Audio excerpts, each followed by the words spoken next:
Tuloy ang gala. Ay, salamat. May semento rin na natikman ng ating motor, mga kagala.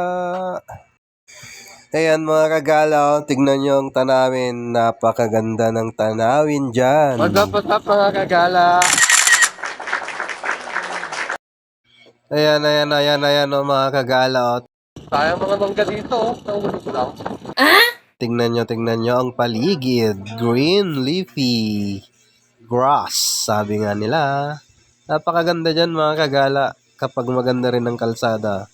Puntahan nyo yung Cotomine. Madadaanan nyo to mga kagala. Ayan o.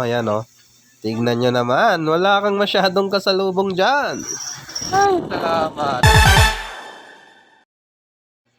Sana naman ang sementadong ito hanggang sa dulo na, hanggang sa ating destinasyon mga kagala. Sa Maynila mga kagala, ang makikita mo buildings.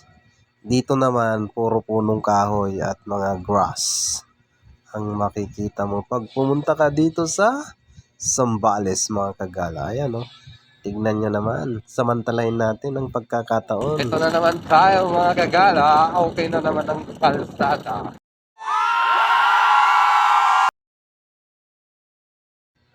Gumala din kayo paminsan-minsan mga kagala. Huwag puro stress. Nakakatoxic ang Maynila. Kaya dapat ganyan no. Nakasabay mga kasama natin.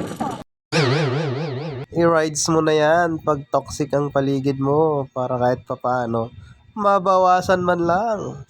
O baka hindi pa kayo nakafollow mga kagala sa aking Facebook. Follow naman kayo dyan. At sa aking YouTube channel, Bikini Man. Pindutin nyo na ang subscribe button mga kagala. Ayan sarap talaga mag-rides pag makikita mo ganyang tanawin mga kagala. Yan.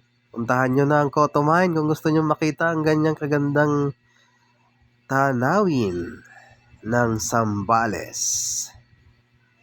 Yan. May munting baryo dito mga kagala. Ayan Kasara na. O yan sana sila. Eskwelahan siguro to. Elementary. Nawala na yung mga kasama natin mga kagala. Parang sa pagkakataong ito, kami na lang tumatakbo Nawala na yung mga kasama namin mga kagalaw. Grabe, naiwan na kami. Sinamantala nila ang ganda ng kalsada. Winaswasan na nila para makarating na agad siguro sa ating destinasyon.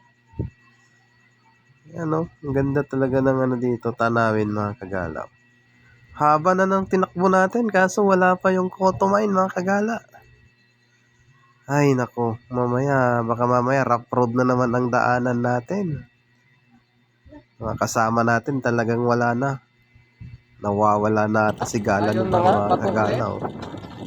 Yari tayo dyan. Yari, putol lagdaan. To be continue ulit mga kagala.